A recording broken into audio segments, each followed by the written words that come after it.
In a galaxy ruled by cold logic and emotionless beings, a mysterious human child is discovered, born not with one, but 4 beating hearts, and a power no alien had ever witnessed before. What happens when compassion becomes the deadliest weapon in the universe? Stay with us, because this isn't just a story. It's a warning and a miracle.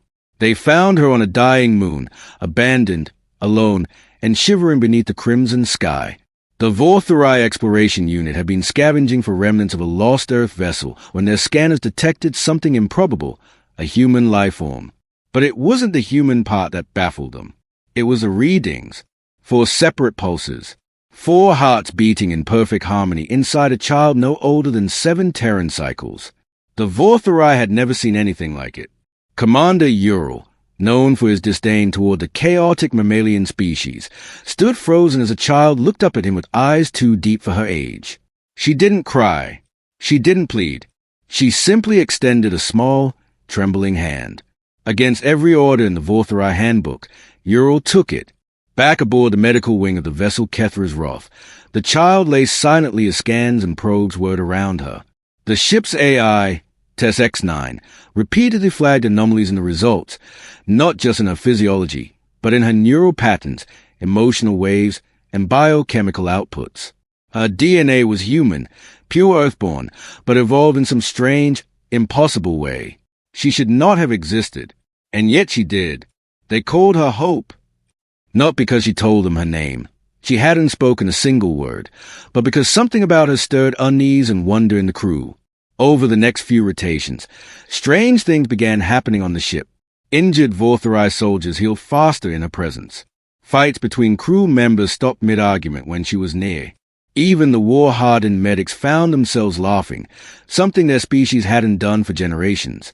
She radiated something alien, yet deeply familiar, empathy. The High Council of the Unified Stellar Accord demanded her immediate transfer to the core for study. Commander Ural refused. He was no longer the emotionless officer he had once been. He began to see memories in his dreams, human memories, that weren't his. Memories of Earth, of rain on glass, of lullabies whispered in the dark. Memories, he realized, coming from the child. Hope wasn't just showing them her emotions. She was sharing them. It didn't take long for word to spread. Other species began dispatching emissaries to study the phenomenon. The Zalari, who had outlawed emotion for centuries, sent their coldest enforcers to examine the child. One enforcer dared to touch her. He screamed and fell to his knees, overcome by emotions he couldn't understand. Guilt, sorrow, longing. What is this? Wait! He whispered before fleeing the chamber. The mystery deepened when Hope finally spoke. It happened on the 33rd cycle. The ship had encountered a hostile Narkari fleet, ruthless biomechanical raiders who thrived on fear. As the Vortherai scrambled to prepare defenses, Hope walked calmly to the observation deck and placed a hand on the glass. Her voice rang out, not loud, but like it was speaking inside every mind on the ship. They are scared.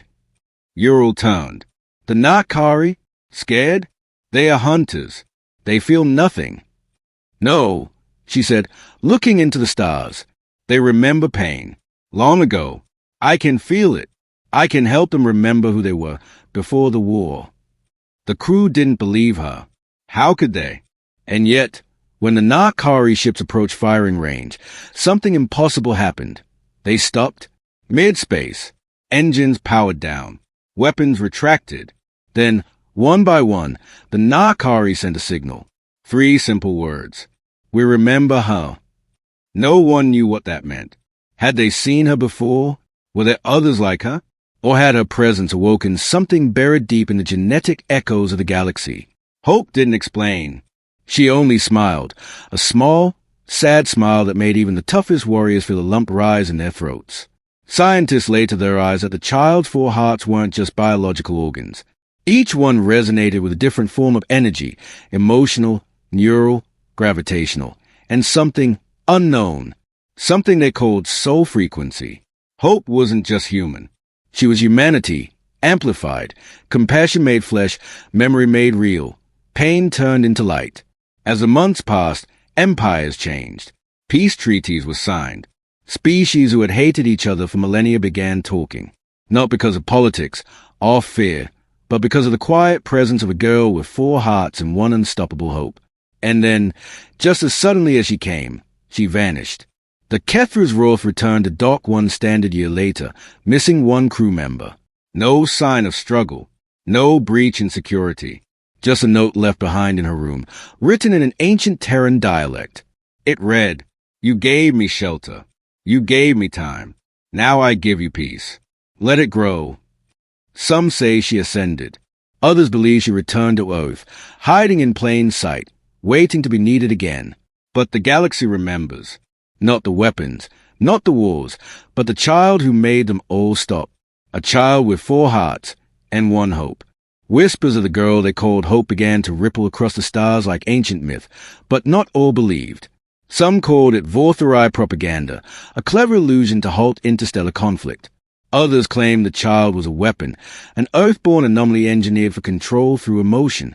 Yet every race, even the most skeptical, carried one undeniable truth in their memory: the day the galaxy stood still, without a single shot fired. In distant reaches of space, across asteroid colonies and black hole research stations, murals of her began to appear, each one different, yet unmistakably her. On the molten forge walls of the Zorvan mines, there was a painting of a child touching the stars. On the crystalline libraries of Telemaris Prime, a statue stood, 4 glowing hearts arranged in the shape of a blooming flower, held in her chest with open arms. Religious sects began rewriting prophecy. The Church of the Null Void renamed their sacred scrolls to the Light of 4. The mech priests of Siren Delta recoded their entire doctrine to include a passage that simply read, "Compassion transcends logic. Pain can birth peace." And somewhere on a hidden moon orbiting a forgotten sun, survivors of the Eridani Wars gathered around holograms of the girl and wept, not because they were sad, but because, for the first time in generations, they remembered how to feel. Back on Earth, what remained of it, scientists traced deep genetic patterns buried in old DNA archives. They found something off, a dormant sequence in early human evolution, a kind of empathic amplifier never activated. The logs marked it as Echo 37. Some believe this dormant code had been silently passed from generation to generation, waiting for just the right trauma, just the right moment, to awaken. Humanity had always been capable of profound empathy. But the child was its culmination. Military factions demanded weaponization. Secret labs requested samples. Earth's Defense Council officially denied any knowledge of her existence. But off the record, they were scared, not of her power, but of the truth she revealed, that the greatest force in the universe wasn't firepower or shields. It was connection. War economies began collapsing. No one wanted to fund death when unity had become more profitable.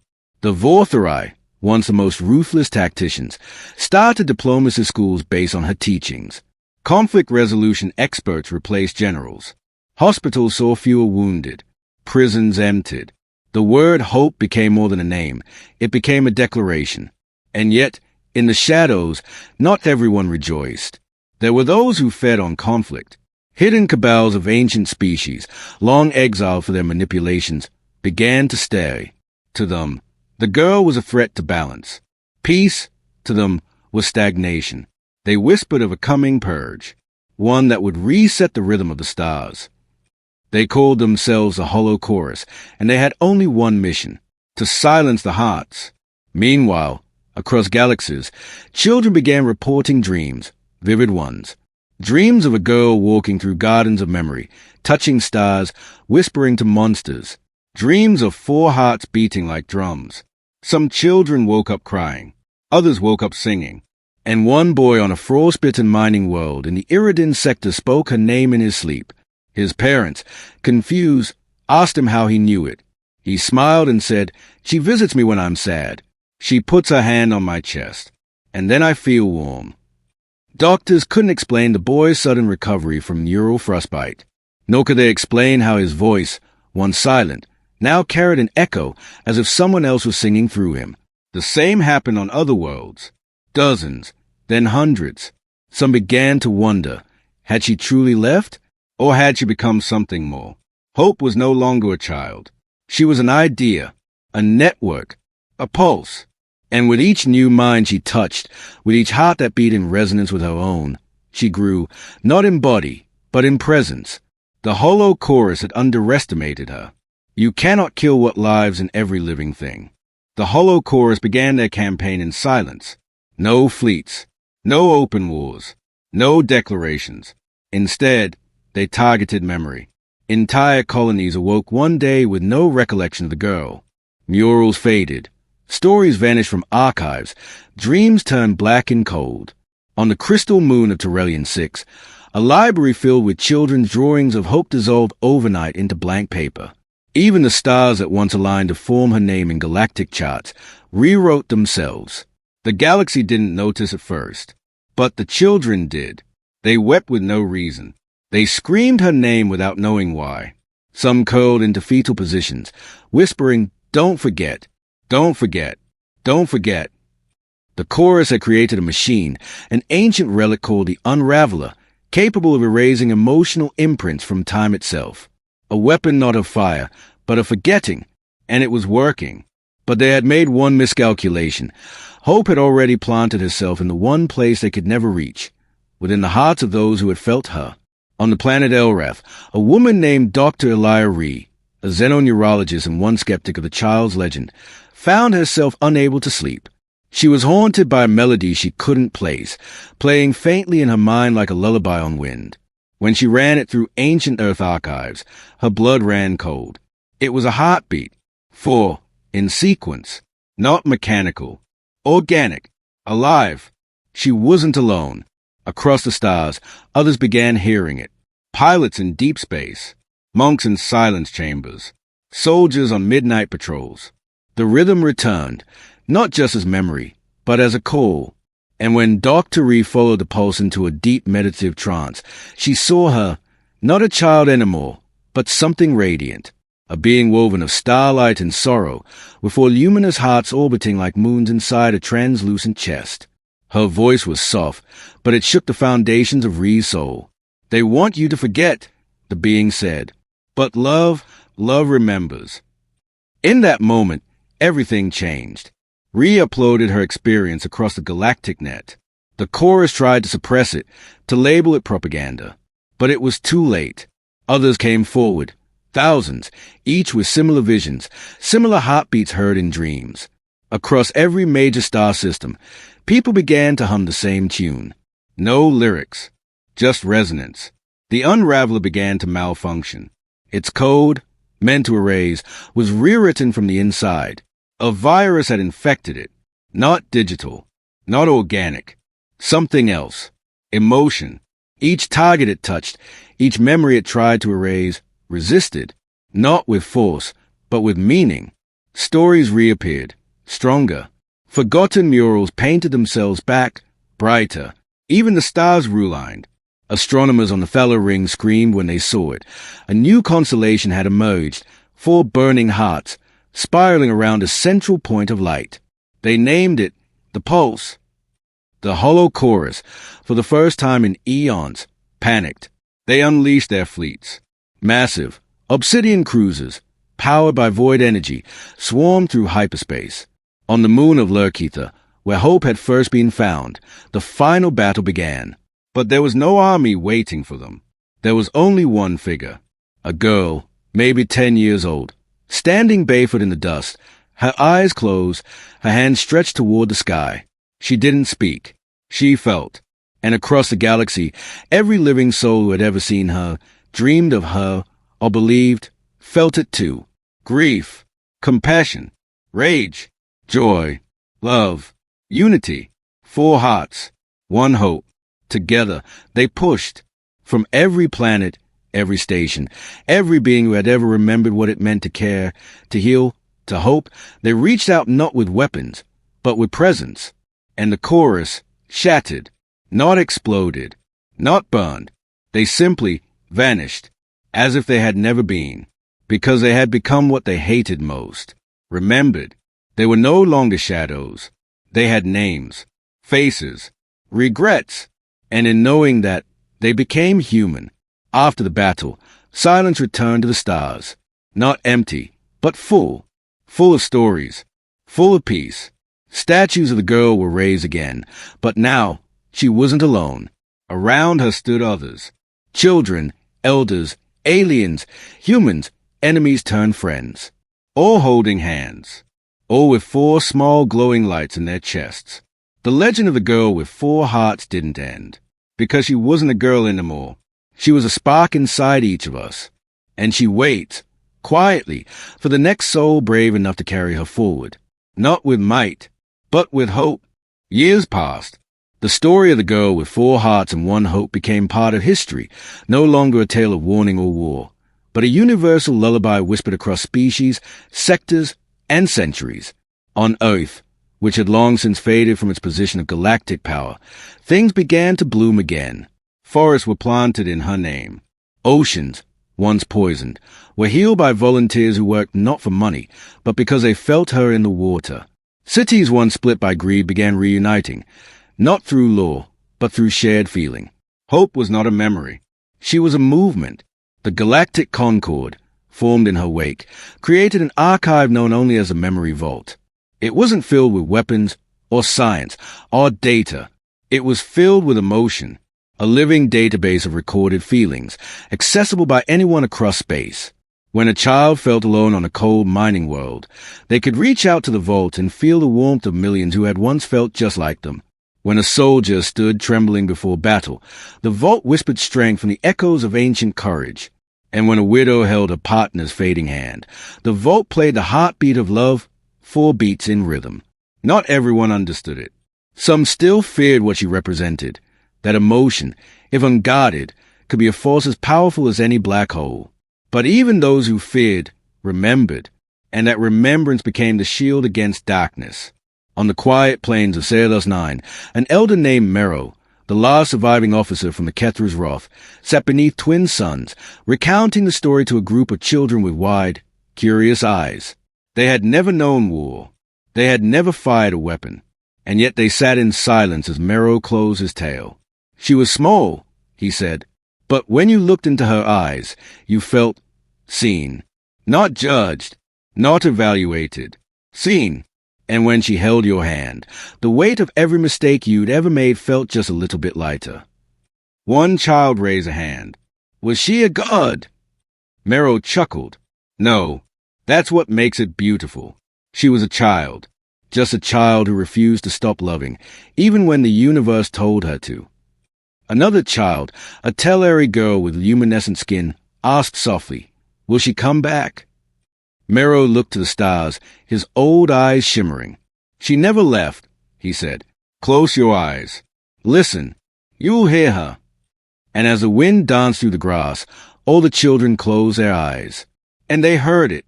Lubbed up, lubbed up, lubbed up, lubbed up, 4 heartbeats. Faint, but steady, echoing in the silence. We build ships that tear through space, craft weapons that pierce planets, and speak in tongues older than light. But in the end, the only force that changed everything was a little girl with 4 hearts and 1 unshakable hope. May we never forget her. Far future, 3,000 years later, the galaxy had changed. Not with fire, not with conquest, but with resonance. Entire planets had been terraformed not through technology, but through emotional harmony. The ancient art of harmonic governance, politics powered by collective empathy, was now standard. Violence had not vanished, but it had become rare, too heavy to carry in a world where hearts were open. And yet, in the outer rim, something stirred. An expedition crew aboard the research vessel Elio's Dawn discovered a signal, one they had no memory of embedding into their archives. It was not made of language, or frequency, or light. It was a pulse. 4 beats. Sent once every 7 seconds, from a planet that didn't exist on any map. Its name? Hoth. A myth. A ghost world. The place where hope had supposedly returned to dust. Every chart said it was uninhabitable. Yet there it was, lush, living, and alive with color no sense could define. Captain Maria Solas, the great-granddaughter of Mero of the Kethra's Wrath, led the landing team. She had never believed the stories of the girl. She considered them romantic nonsense, tales for dreamers. But when she stepped onto Hoth's surface, she fell to her knees and wept. Not from sadness, not from pain, but because she suddenly remembered every moment in her life when she had not been loved, and those memories were being gently unwrapped, one by one, as if someone was holding her from the inside. The crew explored, but found no cities, no towers, no beings, just wild nature and a strange warmth that refused to be measured. Birds sang notes in sequences that matched human lullabies. Rivers flowed in the pattern of Earth's ancient music, and the stars, when viewed from the mountain tops, aligned into the symbol etched on the tomb of the child. Infinity, infinity, oh, maybe something else. In the deepest forest of Half, Mireia found a tree, tall, wide, and glowing faintly with golden sap. Its bark pulsed in 4 rhythmic beats. At its roots lay a stone. On that stone, let the next child decide. And inside the tree, a cradle, empty, waiting. They say ideas never die. But maybe, just maybe, some are born again, not through reincarnation, but through invitation. And somewhere, someday, when the galaxy begins to forget again, a child will be born, not with 4 hearts this time, but with one heart big enough to awaken the rest of us. The wind whispers through the trees like a hymn, soft and wordless. The forest breathes in unison. Beneath the heart tree, the empty cradle glows faintly with golden light, and then a sound, not mechanical, not natural, a single, clear cry, the kind only a newborn makes. Captain Mireia turned sharply. The cradle is no longer empty. Inside lies an infant, not human, not alien, but something in between. Its skin shifts colors like starlight on water. 4 tiny heartbeats echo in the silence. Its eyes open, not crying, not afraid, but wide, knowing. Mireia stumbles backward. She doesn't understand what she's seeing. The DNA scanners on her wrist are going haywire, unreadable. The child isn't just new.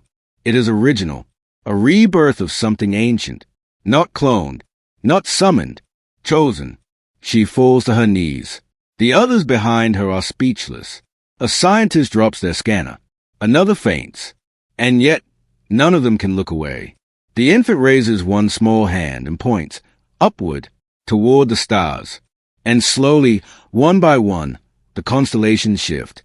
A new symbol emerges in the sky, visible from every planet, every satellite, every outpost across the galaxy. Not infinity this time. Not 4 hearts, but one spiral.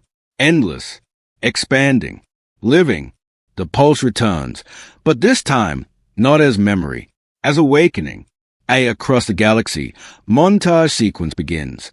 On a prison ship orbiting Yulo Prime, a hardened criminal weeps and hands his weapon to a guard. On a battlefield in the Skarn Belt, both sides suddenly lower their rifles at the same time, confused and somehow relieved. In the underwater cities of Lyraxis, a poet who had lost her voice finds herself singing again, a song she doesn't remember writing. And in the void monastery of the Hollow Chorus, now abandoned for centuries, a door opens for the first time in 1,000 years. Behind it, a garden, wild, untouched, blooming with flowers shaped like open hands. All of it, triggered at the same moment the child on Half drew breath. Narrator, tone soft, reverent, intimate. She was never meant to be the last. Hope was not the conclusion. She was the invitation. To feel, to heal, to remember. And now, the cradle has been filled once more. Scene, Half. The infant is gently lifted by Mireia. The child rests its head against her chest. She begins to cry, not from sadness, but because something inside her that had been locked for years has been unlocked. In that moment, the past, the present, and the possible all collapse into one truth. Hope was not one child. Hope is a cycle. Every few generations, when the galaxy begins to turn inward, she returns. Sometimes as a song, sometimes as a whisper, sometimes as a child with 4 hearts. But always, always, with one mission, to remind us what it means to be more than alive, to be connected,